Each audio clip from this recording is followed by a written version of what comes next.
Welcome to Dr. Kanta Butra's Public Awareness Series. Hello friends, आपने myopathy नाम सुना है? मायोपैथी यानी मायो यानी स्नायु और पैथी यानी बीमारी, स्नायु की बीमारी। एक्चुअली आपने पिक्चर तो देखी होगी सलाम वेंकी कौजल की। उसमें एक मायोपैथी की बच्चे की पूरा लाइफ स्पैन बताया हुआ है। डुशेन मस्कुलर डिस्ट्रॉफी उसको थी।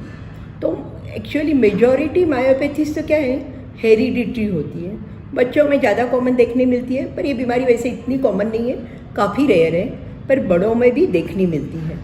अब मैं हेरिडिटरी या जो मायोपैथीज धीमे धीमे बढ़ती है जिस पे हम लोग ज़्यादा कुछ नहीं कर पाते हैं, उससे बारे में तो अभी नहीं बात करूँगी। मैं आपसे बात करूँगी रिवर्सिबल मायोपैथीज के बारे में।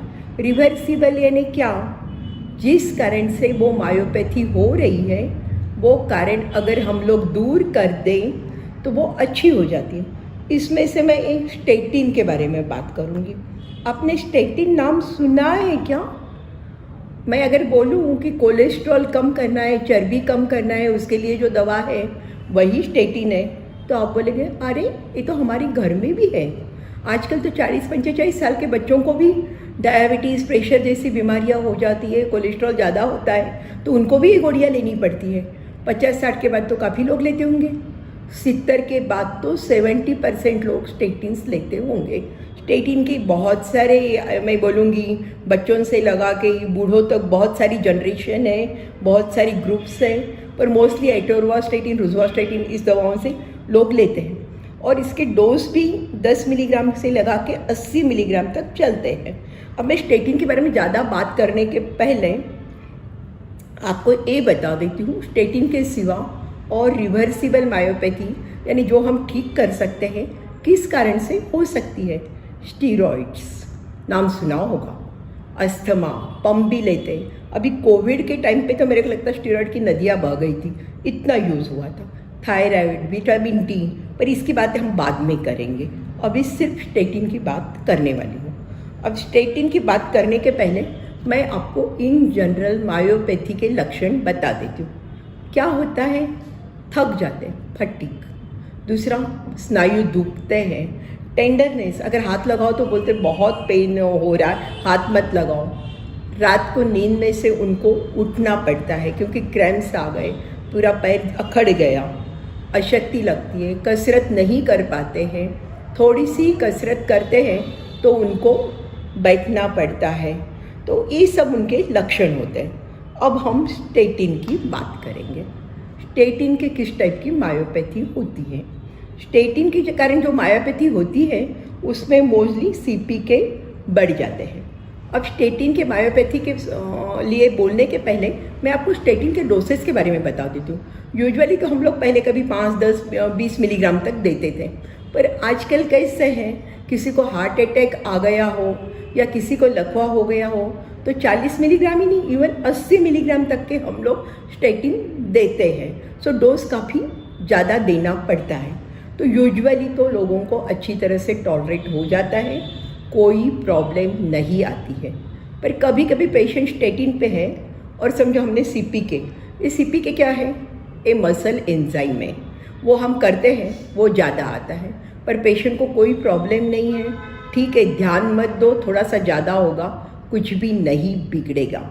अब पेशेंट को समझो आपने डोज जो है स्टेटिन का वो 40 मिलीग्राम या 80 मिलीग्राम पे बढ़ाया है।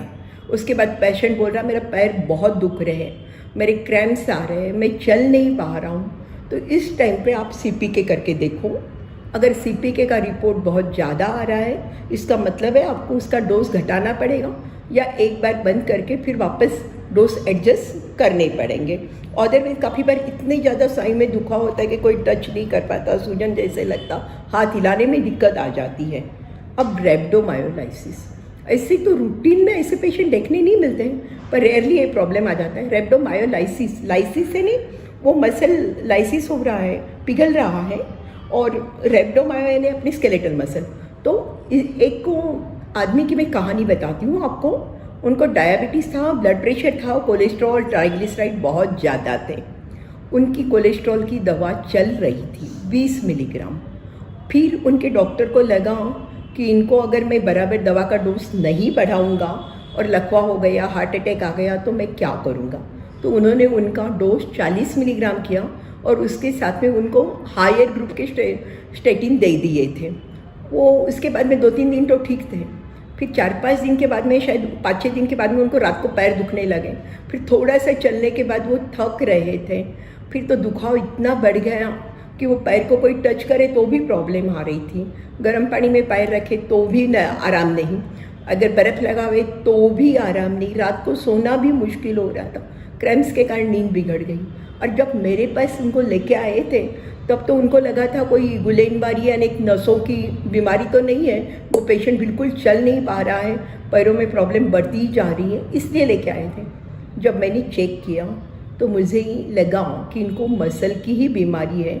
मैंने उनको पूछा दवाओं के बारे में, तो उन्होंने बोला मेरे को रिसेंटली ये स्टेटिन बदली किए हुए है और उसका डोज बढ़ाया हुआ है। तो मैंने बोला पहले अपन ये देख लेते हैं कि ये स्टेटिन इंड्यूस मायोपैथी का प्रॉब्लम या रेब्डोमायोलाइसिस तो नहीं है। तो उसके हिसाब से हम लोगों ने CPK और सब, क्योंकि पेशेंट की हालत इतनी ख़राब थी कि BP भी बढ़ा हुआ था, किडनी के रिपोर्ट्स सब कराए। उनको एक्यूट रीनल फेल्यूअर मसल के प्रॉब्लम के कारण हो गया था, CPK बहुत ही ज़्यादा था, उनको ICU में एडमिट करना पड़ा। स्टेटिन नेचुरली है, पहली चीज़ बंद कर दिए थे। पेशेंट हफ्ते भर में सुधर गए थे। उसके बाद में उनको तुरंत तो स्टेटिन नहीं चालू किया था। बाद में जब उनको बोला कि भाई आपको स्टेटिन देने पड़ेंगे क्योंकि कोलेस्ट्रॉल बहुत ज़्यादा है, तो वो बहुत डर रहे थे। उनको बोला कोई बात नहीं, आप डरो मत, एकदम कम डोज में चालू करो, 5 मिलीग्राम से करो। उन्होंने हफ्ता 10 दिन लिए, कोई प्रॉब्लम नहीं हुई। उनको बोलो डोज बढ़ा देते, 10 मिलीग्राम किया, फिर 20 मिलीग्राम तक गए और नेचुरली उनका जो पहले का जो स्टेटिन का ग्रुप चल रहा था उस ग्रुप पे हम आ गए थे। उसके बाद उनको कोई प्रॉब्लम नहीं हुआ। तो टेक होम मैसेज क्या है, अगर आप स्टेटिन पे हैं पर ज़्यादा दुख रहे हैं, चलने में दिक्कत आ रही है, अशक्ति बढ़ रही है, तो उस टाइम पे आपके डॉक्टर को बता दीजिए। नेचुरली आपके डॉक्टर मोस्टली तो CPK टेस्ट कर ही लेंगे और CPK भी बढ़ रहा होगा तो बेस्ट है एक बार की दवा बंद करके वापस लो डोज से चालू करें। और डरने जैसा नहीं है, जो ज़रूरी दवा है लेनी है वो तो लेनी ही है। Thank you.